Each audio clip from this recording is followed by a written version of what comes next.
Bienvenue au sommet des sports sur Pyramide TV. Nous vous saluons justement pour votre aimable attention à cette émission. Ce numéro va vous donner la pleine mesure de suivre beaucoup d'images cet après-midi. Alors, nous allons parler du démarrage du championnat de football, du championnat scolaire 2024-2025. Et puis, nous irons également au Bénin pour parler d'une prise de décision de la Fédération des autorités sportives qui plaise beaucoup et ça doit faire tache d'huile. Alors, une fois encore, merci de votre présence en ce moment devant vos petits écrans pour suivre Pyramide TV. Nous allons démarrer avec le championnat scolaire parce que le sport se fait à la base. Il faut commencer à la base.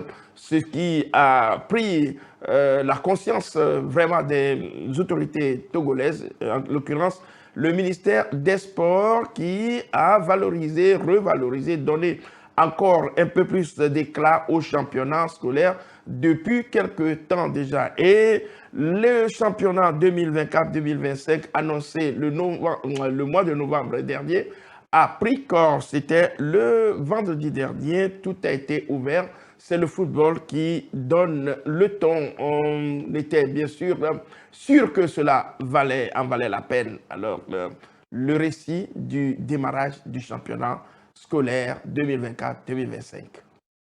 Les championnats de football scolaire ont démarré en fanfare le vendredi dernier sur l'ensemble du territoire national. L'ambiance bon enfant qui a régné durant les lancements dénote de la volonté de Madame Midi Bessi Kama, la ministre des Sports et des Loisirs, et de tous ses partenaires de faire de ce rendez-vous un succès épatant. De Lomé à Saint-Cancé et dans toutes les localités concernées, l'attente est comblée avec l'expression du désir des acteurs sur le terrain et de leurs supporters. Ainsi, en présence ou non de Madame la ministre des Sports, d'autres autorités ont su faire des lancements un succès. On a joué chez les filles comme chez les garçons. Les scores enregistrés sont les suivants. Chez les filles dans le Tchaoudjo, Crête FP contre CG Pana Bagou, 0 but partout. Chez les garçons minimes, CG Bourekou contre CG Pagalam, 0 but partout. CS Assomption contre CG Kouloundé, 1 but à 0. Chez les juniors et seniors, Génie Académie contre Tchèque Amda, 1 but à 2. Lycée Kouloundé contre CG Kouaou Woro, 4 buts à 1. Dans le Tone, Crête FP contre Lidaville, 2 buts à 0. Moulfa Ouloum contre Lycée Saint-Cancé, 1 but partout. Lycée Nadjoundi contre Lycée Bianquari, 0 but partout. Dans les lacs, Centre Solagnon contre Centre Éminence, 2 buts à 0. Lycée Bodjomé contre Lycée Amédéo V, 1 but partout. Puis à Lomé, CS Rama contre Lycée Tocoin, 1 but à 2. Lycée Ablogame contre CS Mémoire, 2 buts à 0. Les matchs se jouent en aller et retour. Oui, les matchs ont été séduisants selon tous ceux qui les ont suivis. Disons tout simplement que c'est une politique de valorisation des sports à partir de la base. Nous remercions la ministre des Sports, sincèrement que les choses aillent pour le mieux. Ce n'est que le démarrage du championnat au niveau du football. Il y en aura dans toutes les autres disciplines, volleyball, basketball, handball, et surtout avec les championnats universitaires. Ce sera le grand bal qui sera bien ouvert. On va quitter les écoles pour aller sur le grand terrain. C'est le démarrage du championnat de deuxième division, programmé, reporté. Finalement, ce démarrage aura bel et bien lieu le 12 février prochain. La fédération l'a annoncé de siècle. Reporté à 2 reprises, le championnat de football de l'élite 2 du Togo, communément appelé la deuxième division, saison 2024-2025, est annoncé finalement pour être inauguré le 12 février. 16 équipes prennent part à la compétition. Elles sont réparties en 2 groupes de 8 selon leur position géographique sur le territoire national. Dans le sud, baptisé le groupe A, on retrouve 3 anciens pensionnaires de la D1, tous basés à Lomé, la capitale. Il s'agit de Agaza, Asfosa et Dito. Il y a ensuite 3 clubs du Grand Plateau, Ange de Notier, Ifodié d'Atakpame et Maranatha de Fiokpo. Puis 2 autres clubs de la région maritime, dont Arabia de Tabligbo et la Jeunesse Club d'Aguenivé. Le groupe B, celui des équipes du Nord, est constitué de 5 clubs de la région Semassi et Tak de Sokodé, Koroki Metete de Tamba, Bikenti de Bassar et Agua de Kusuntu. 2 clubs de la région de la Kara, Kakadel de Dufelgou et US Koza, et enfin un club des Savanes, Fouadan de Dapaon. Les équipes joueront en match aller-retour pour la phase régulière. Les 3 premières de chaque groupe se retrouveront pour les play-offs et c'est là où se joueront les titres de champion et du vice-champion qualificatifs pour la première division. Le calendrier de la première journée. Groupe A, Agaza contre Ange, Arabia contre JCA, Asfosa contre Maranatha, Dito FC contre Ifodié. Le groupe B, Bikenti contre Agua, Semassi contre US Koza, Tak contre Fouadan, Koroki Metete contre Kakadel. La compétition s'annonce très serrée pour tous les prétendants, mais les intentions ne restent pas la même pour certains comme Asfosa, Agaza, Ange, Ifodié, Maranatha ou encore Semassi, dont l'ambition primordiale reste la première division. Oui, l'ambition primordiale pour ces équipes, c'est de monter en première division. Quand on prend la configuration des 2 groupes, on retrouve Agaza de Lomé, Ange de Montien, Asfosa, Maranatha, Dito et Ifodié sont des clubs qui ont déjà fait la première division. Seul Arabia de Tabligbo et la JCA, la jeunesse club d'Aguenivé, n'a pas fait la première division. Ce sont donc 6 mastodontes face à 2 freluquets, s'il faut ainsi le dire, mais chacun lutte pour la première division. Dans le groupe B, il y a Bikenti, Semassi de Sokolé, surtout Semassi, le club emblématique du Togo, les rouges, on les appelle souvent, ce sont les rouges de Sokolé, les guerriers, qui ont perdu toutes leurs armes et se retrouvent aujourd'hui en D2, doivent batailler dure pour aller conquérir la place de leader et revenir en première division. C'est dit tout simplement que Oloufade Adekambi, qui est un ancien international togolais, qui coach cette équipe, va devoir cravacher dur parce que battre Bikenti, passer par Tak, Koroki, Fouadan et Kakadel qui ont déjà fait eux aussi la première division. C'est dire que c'est de la mer à boire, c'est du caillou à casser et vraiment de la couleuvre à avaler pour ces équipes-là. Mais de très beaux matchs sont annoncés à Gaza. Ange, vous êtes invités à aller suivre ces rencontres-là et surtout il y a un fumant Asfosa Maranatha, Asfosa qui promet de l'enfer à Maranatha. Le dynamique togolais qui s'est laissé tomber, il faut le dire, la saison dernière parce que cette équipe a fait la politique des militaires, a fait des hommes en treillis, en armes pour composer l'équipe. Elle a chuté, elle est tombée en D2. Mais je reste positif pour dire tout de même que toutes les équipes ont de la valeur et chacune va pouvoir défendre les couleurs avec beaucoup d'efficacité et surtout d'engagement. On va passer à la première division qui, elle, se joue depuis le mois de décembre dernier. On en est à la 10e journée. La 10e journée a été bouclée le dimanche dernier. Toutes les rencontres ont été jouées. Récit de la rédaction de Pyramide TV.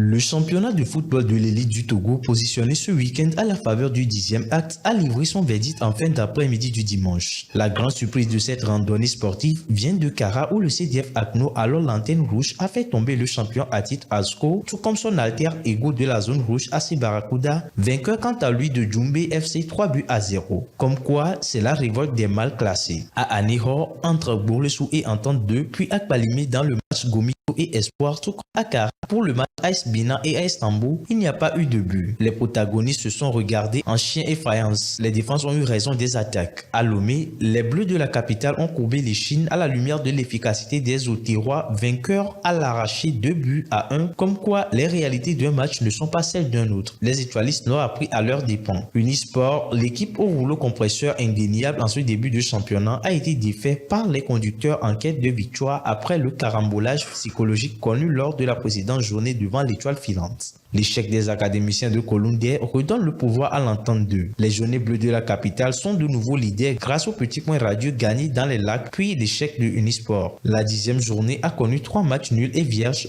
et 12 buts sur les 4 autres rencontres. Les résultats sont les suivants. AS Bina, AS Tambo 0 but partout, AC Barracuda qui bat le Djoumbé FC 0 but à 3, le CDF Akno qui fait tomber Asco de Kara 2-1. Au classement, Entente 2 reprend à la tête du championnat avec 19 points, suivi de Unisport de Sokole 18 points et de l'AS OTR 18 points également. Au bas du tableau, le CDF Akno occupe la 13e place, suivi de l'AC Barracuda, la 14e place avec 6 unités.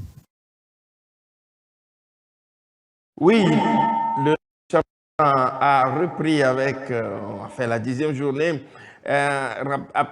appartient désormais à l'histoire. L'Entente 2 qui reprend les commandes des opérations après sa défaite contre le club d'Unisport lors de l'avant-précédente journée, si vous me permettez cette tautologie, est revenu dans la barque avec un match nul observé à Anéhor face à Bolessou pendant que Unisport a coulé au stade Ouelou de Kara face à ACK.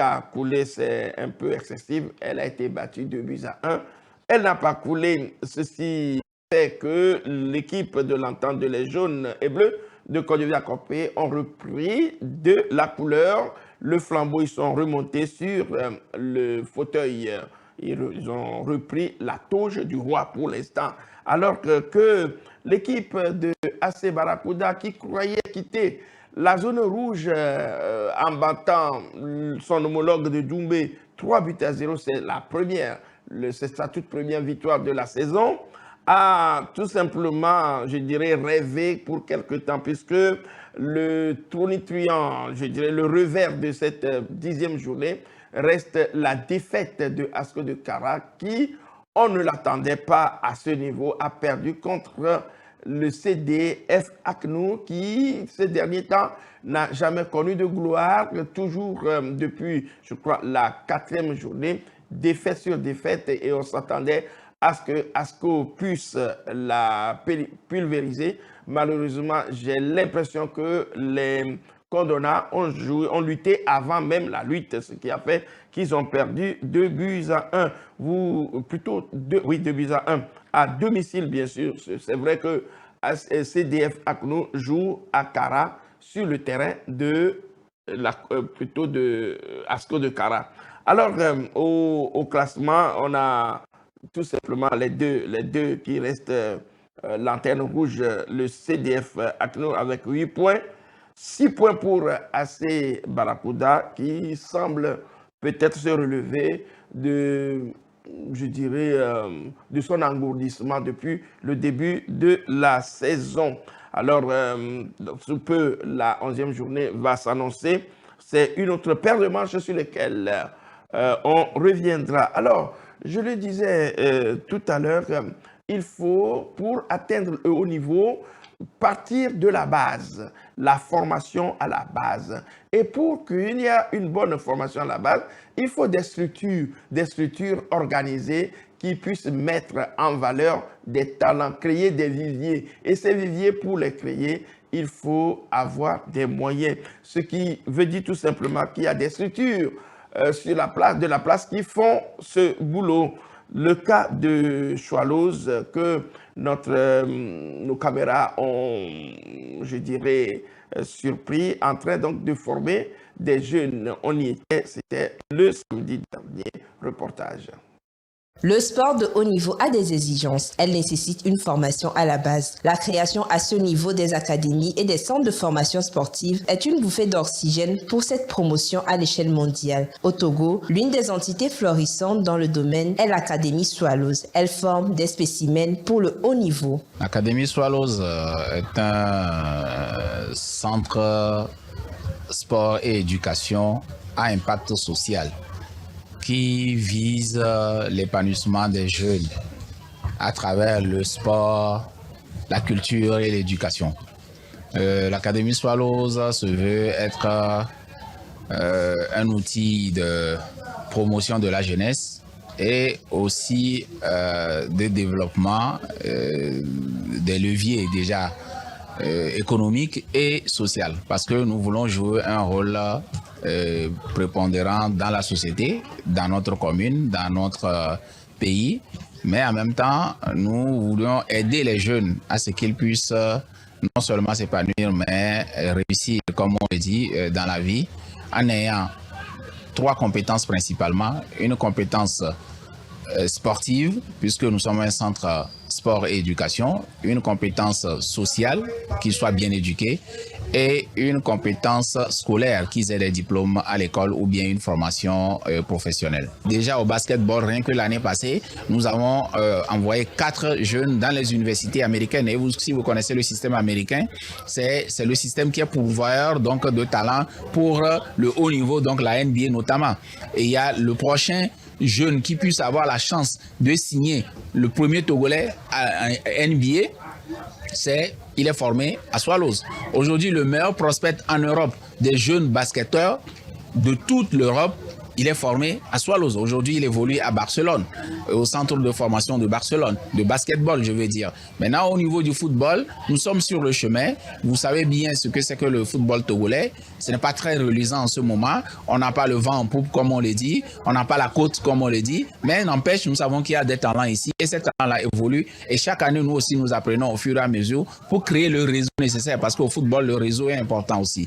L'approche pédagogique de l'Académie Swallows est multidisciplinaire. Elle forme des jeunes des 2 sexes en tennis, en basketball, aux arts martiaux, en football et bien d'autres disciplines. Le samedi, le marché s'anime au gré des amateurs, des promoteurs et des jeunes talents. Oui, le marché s'anime au gré des amateurs, du beau jeu. Tout cela se passe ainsi, ce n'est pas terminé. Le Centre Swallows nous propose également la formation dans les différentes disciplines. Vous l'avez vu tout de suite, il y a le basket, il y a le football, il y a les arts martiaux également qui sont développés. Mais nous avons surpris l'entraîneur au niveau du tennis, comment ça se passe dans le Centre Swallows.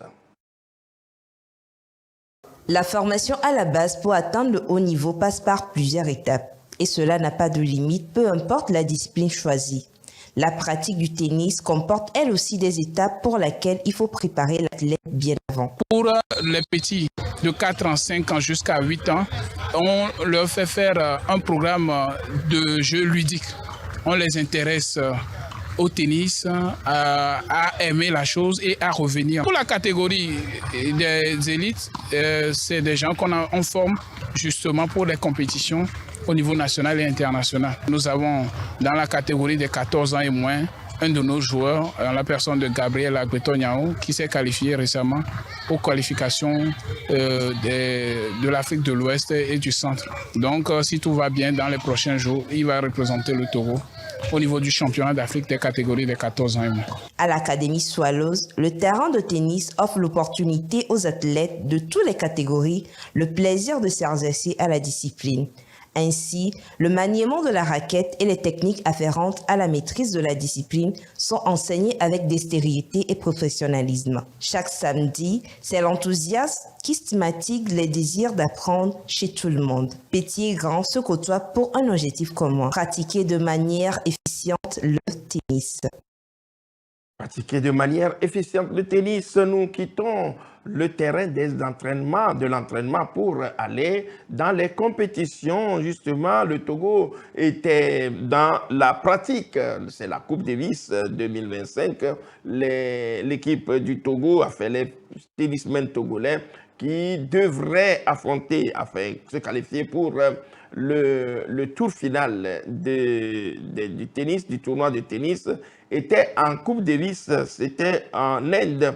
Le Togo n'a pas pu tenir la baraka, la dragée haute aux Indiens qui l'ont emporté en double comme en simple 4-0. Ceci dit, nous sommes éliminés quand même. Pour vous édifier encore un peu plus, suivant cet élément.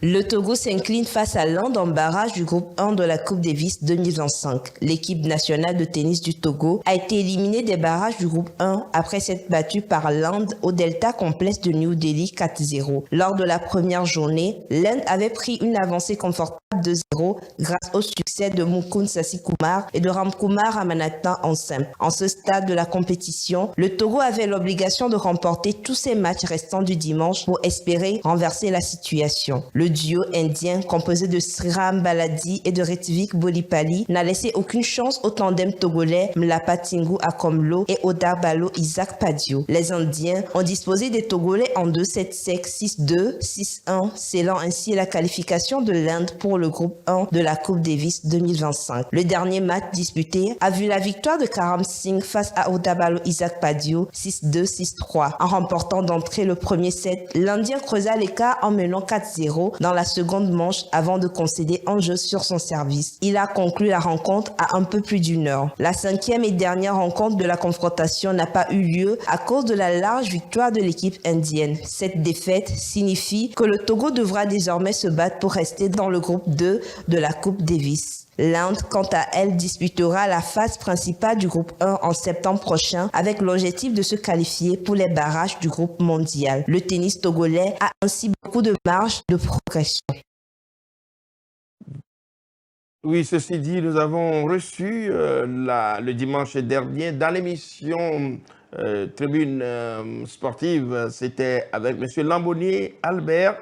Il est le secrétaire général de la Fédération togolaise de tennis. Il nous avait expliqué les raisons pour lesquelles le Togo n'a pas pu tenir devant les Indiens. Ce qui veut dire que chez nous, il manque beaucoup d'infrastructures également parce qu'il faut créer des structures, on en a peu, mais il faut aussi intéresser les jeunes pour pratiquer, pour rentrer dans la conception de cette discipline afin de pouvoir la pratiquer avec jouissance.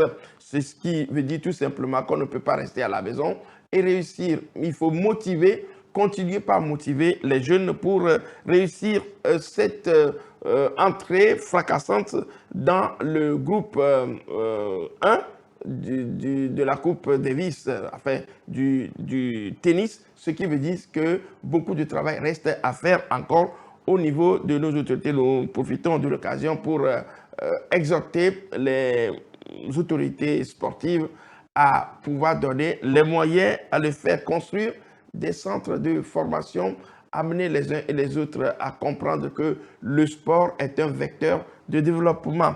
Nous quittons la Coupe Davis pour parler de la natation, l'un des sports qui guérit, qui est une thérapie, qui constitue une thérapie pour la rééducation, un sport d'endurance, mais qui met en valeur tout le corps humain et qui permet à celui qui le fait de pouvoir gagner beaucoup en intensité, en physique et puis surtout avoir une bonne santé. Natation et santé, cela nous permet de comprendre mieux ce que nous venons donc de dire.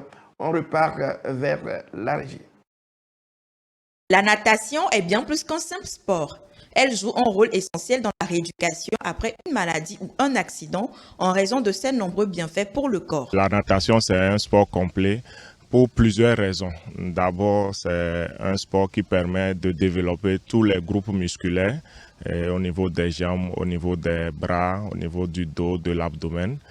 C'est un sport qui corrige la posture du corps humain. Après un accident ou une maladie, le corps peut souffrir de douleurs chroniques, de faiblesse musculaire ou de troubles de la mobilité. La natation est idéale car elle permet de travailler le corps en douceur tout en réduisant les risques de blessures. Pas mal de médecins conseillent aujourd'hui aux gens d'aller faire le sport et tout de suite on les oriente vers la natation. Pas mal de personnes après des accidents de circulation ou même des accidents cardiovasculaires, des AVC comme on dit généralement, reviennent à la piscine pour progressivement se retrouver et comparer à ceux qui ont eu ces accidents qui ne sont pas venus à la piscine. On voit tout de suite le degré de récupération ou de mobilité retrouvé au niveau de ces patients-là. Si la natation est souvent utilisée pour la rééducation, elle est également une excellente activité préventive. La santé n'a pas de prix et il est dit partout que le sport contribue à une meilleure santé. Et il n'y a pas meilleur sport que la natation. Pour les raisons précitées, d'abord les risques de blessures sont carrément inexistants. Et les bienfaits sur le plan physique, sur le plan moral et sur l'aspect social, c'est très important. Et les avantages de la natation ne sont plus à prouver. Donc j'invite toute la masse à s'y mettre dans l'intérêt de leur propre santé d'abord. La natation n'est pas seulement un sport d'été ou un loisir. C'est aussi un véritable outil de soin. Que ce soit pour rééduquer son corps après une blessure ou pour renforcer sa santé de manière préventive, ce sport est une solution idéale. Alors, n'attendez plus pour plonger dans l'eau et profiter de ses bienfaits. N'attendez plus pour plonger dans l'eau. Ça, la règle est déjà établie. Chacun l'a suivi. Il faut aller se faire nager, devenir des hommes poissons, des femmes poissons. Ça nous permet de nous récupérer, de guérir notre corps. Alors, nous allons faire une transition vers l'Est plutôt. C'est au Bénin. Nous posons souvent la question de savoir pourquoi est-ce que les sportifs béninois arrivent à atteindre un certain niveau, pas forcément le summum. On se rappelle la qualification des équipes, ce sont les Guépards maintenant, pour la prochaine Coupe d'Afrique des Nations. Les Béninois ont joué dans un groupe aussi difficile, mais ils s'en sont donné la peine de se qualifier et cela a été de haute lutte. La réponse est là dans ce document que nous avons fouillé, cherché pour vous narrer. Alors, la régie. Les autorités béninoises ont décidé de promouvoir les sports en instaurant de nouvelles règles pour l'attribution des subventions aux fédérations et associations sportives. Ces aides seront conditionnées à un système d'évaluation basé sur un barème de 506 points en prenant en compte des performances à la fois sur le plan national et international. Dans le périmètre du territoire béninois, les critères incluent la qualité de l'encadrement, la gestion administrative et financière, la stratégie de développement, la mobilisation des ressources via le sponsoring, la capacité d'organisation de compétitions et la démocratisation de la pratique sportive. Ces éléments seront notés sur 356 points. Au plan international, les performances sportives, le niveau et le type de compétition seront évalués sur 150 points. Les fédérations et associations sportives obtenant une note inférieure à 253 points verront leur subvention réduite de 10%. Celles qui se situent entre 253 et 300 points conserveront leur aide. Entre 300 et 450 points, elles bénéficieront d'une augmentation de 20% et au-delà de 450 points, cette hausse atteindra 30%. En appliquant ces nouvelles règles, le ministre des Sports veut inciter les responsables sportifs à plus de rigueur dans la gestion et l'encadrement des athlètes. L'objectif d'optimiser l'utilisation des ressources publiques et booster les performances des fédérations. La qualité de l'encadrement, la gestion administrative et financière, la stratégie de développement, la mobilisation des ressources via le sponsoring, la capacité d'organisation de compétitions et la démocratisation de la pratique sportive seront désormais des critères incontournables pour obtenir un soutien financier de l'État. Normalement, on dira no comment, ce qui veut dire tout simplement que les autorités béninoises ont compris qu'il fallait motiver, apporter un peu plus d'émulation. Les subventions qui viendront auront été réévaluées si les performances atteintes sont dans les normes. mais celle qui refuse de travailler, de faire mieux, verra sa subvention diminuer de 10%. Vous voyez à peu près. Mais dès que le pointage auquel vous atteignez reste dans les normes, vous avez encore un peu plus une augmentation qui viendra et permettra à ce que l'on puisse élargir les compétences vis-à-vis de tous les recoins et coins et recoins du Bénin. Cela permettra, si la subvention est plus élevée, les autorités, enfin les responsables des sports peuvent engager des projets vis-à-vis de toute la localité, les localités enfin, dans leur circonscription. Ce qui veut dire tout simplement que en faisant ces choses-là, on conscientise les autorités, on conscientise les acteurs qui vont pouvoir performer et cela donnera encore un peu plus au sport béninois, beaucoup plus donc d'éclat sur l'échiquier continental. Vivement que soit quelque chose de partagé dans tous les pays, dans toutes les nations sportives et pourquoi pas dans mon pays, le Togo. Nous allons parler maintenant du tirage au sort de la Coupe d'Afrique Interclub. Ce sera bien sûr à Doha le 20 février prochain. Il y a 8 clubs au niveau de la Coupe d'Afrique des clubs champions que nous appelons aujourd'hui la Ligue des champions et 8 clubs au niveau de la Coupe des coupes rebaptisée Total Énergie Coupe CAF. Suivons.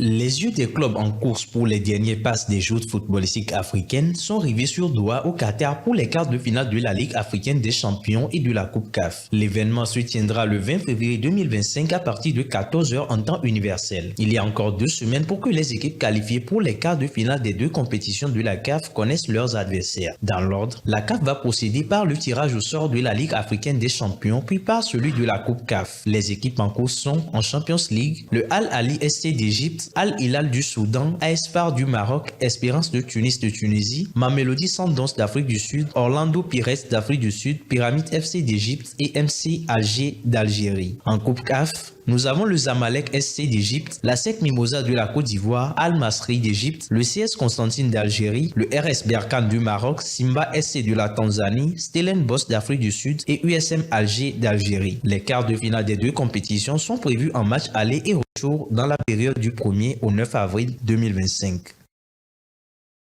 Voilà, le tirage au sort de cette compétition se fera à Doha. Pourquoi pas en Afrique? La question est de savoir si nous n'avons pas assez de moyens pour participer. Mais c'est une question de sponsoring, ce qui veut dire tout simplement que pour aller loin, il faut savoir ménager sa monture. Nous allons prendre l'avant-dernier sujet de cette émission et on va directement dans le pays de Samuel Eto'o, fils président de la Fédération camerounaise de football, celle qui est prénommée FECAFOOT. Ils sont qualifiés pour la Coupe d'Afrique des Nations. Malgré les guerres, malgré les mélodrames, malgré les conflits interpersonnels, on voit quand même qu'il y a des mouvements, ce qui veut dire que le football camerounais connaît une ascension. Et ces derniers temps, c'est un équipementier qui vient proposer un autre projet au football camerounais, c'est Fortin.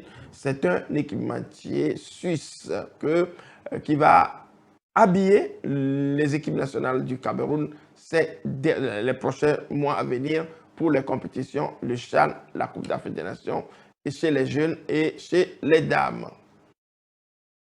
La Fédération camerounaise de football FECAFOOT a annoncé ce mardi 4 février 2025 un nouveau tournant pour les équipes nationales de football du Cameroun.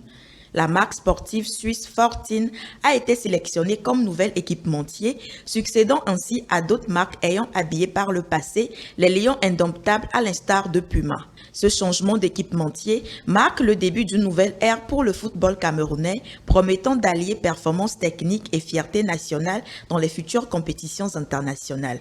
L'annonce de ce partenariat a été faite par la FECAFOOT à travers un communiqué officiel. Ce choix d'un équipementier suisse témoigne de la volonté de la FECAFOOT de s'associer à une marque reconnue pour sa qualité et son savoir-faire dans le domaine du sport. Fortine, bien que moins connu que certains géants du secteur, a su convaincre la FECAFOOT par son projet et sa vision pour l'avenir du football camerounais. Les détails du contrat, tels que sa durée et les aspects financiers, n'ont pas été divulgués. Oui, c'est là le nœud même du problème. L'argent est le nerf de la guerre.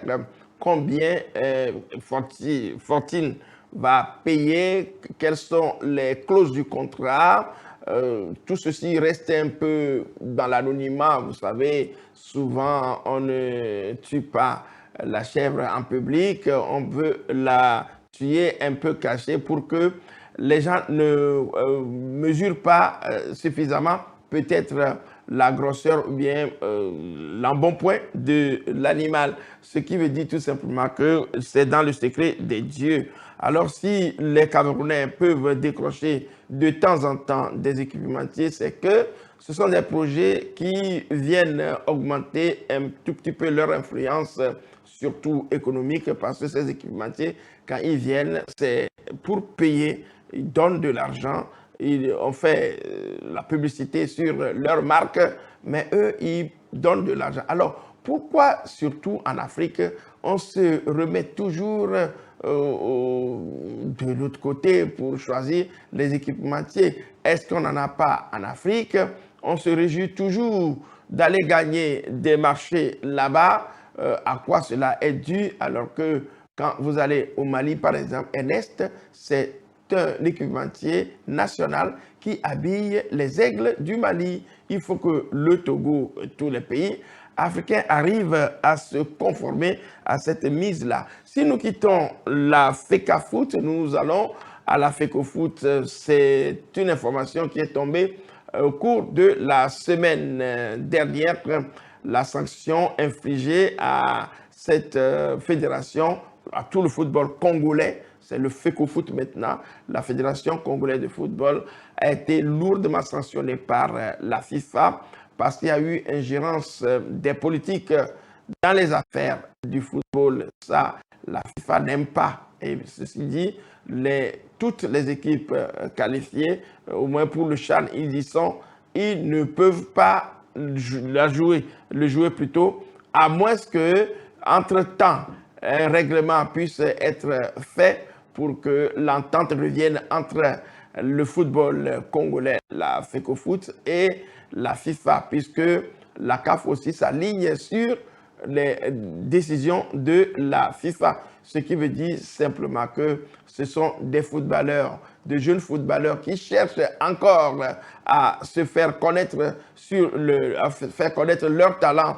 sur le plan international en participant aux différentes compétitions. Voilà qu'ils sont dans l'ombre, le conflit entre des éléphants, c'est-à-dire que des gens qui luttent pour des intérêts, parce que la FIFA accuse également la FECOFOOT d'utiliser mal l'argent qui lui est affecté. Vous savez que les subventions qui viennent de la FIFA sont destinées plutôt à des élaborés par la FIFA, des projets, voilà, élaborés par la FIFA. Maintenant que la FECOFOOT n'a pas pu utiliser l'argent parce que entre des dirigeants, il y a cette guerre d'influence. Alors, pour ça, malheureusement, ce sont les petites herbes, quand les éléphants se battent, ce sont les petites herbes qui en pâtissent. Nous allons terminer cette émission, ce magazine, par un autre vocabulaire, le vocabulaire qui consiste à parler de la position de hors-jeu. Qu'est-ce que c'est que l'hors-jeu? C'est la loi 11 de l'International Football Association Board IFAB, qui est le gardien des lois, qui le stipule.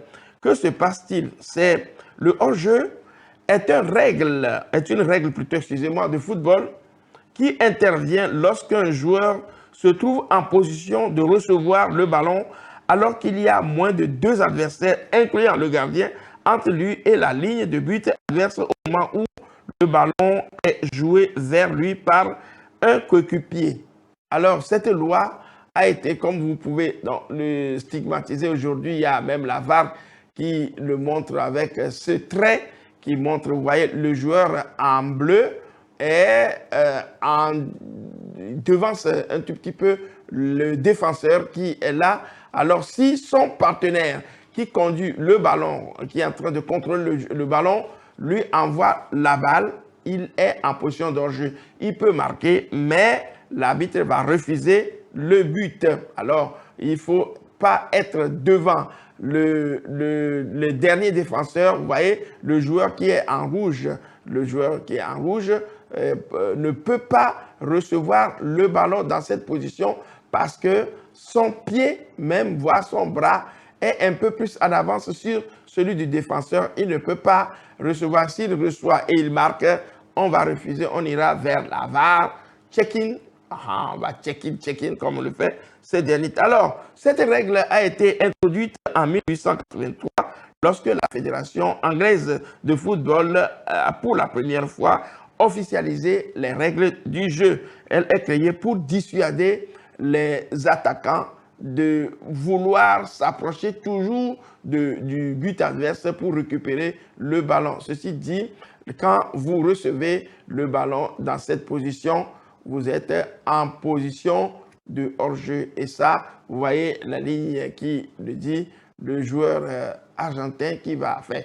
Il a porté un maillot de l'Argentine. Son bras est en position d'hors-jeu parce que c'est le défenseur en vert, le Nigérian qui est derrière lui. Alors, s'il va dans cette situation, parce qu'il n'a pas encore reçu le ballon, s'il va, il prend le ballon en ce moment, il est en position d'hors-jeu. Mais il y a aussi des situations litigieuses qui font croire qu'il n'y a pas de position d'hors-jeu. C'est quand le défenseur veut laisser, surtout les défenses en ligne, où on veut laisser l'adversaire en position de hors-jeu, on ne le fait pas vite, alors que le ballon, le passeur, envoie le ballon directement sur son partenaire qui s'en va avant que les défenseurs ne sortent pour le mettre en position d'hors-jeu. On le laisse aller marquer et là, il y a but. Alors, nous arrivons à la fin de cette émission de ce magazine.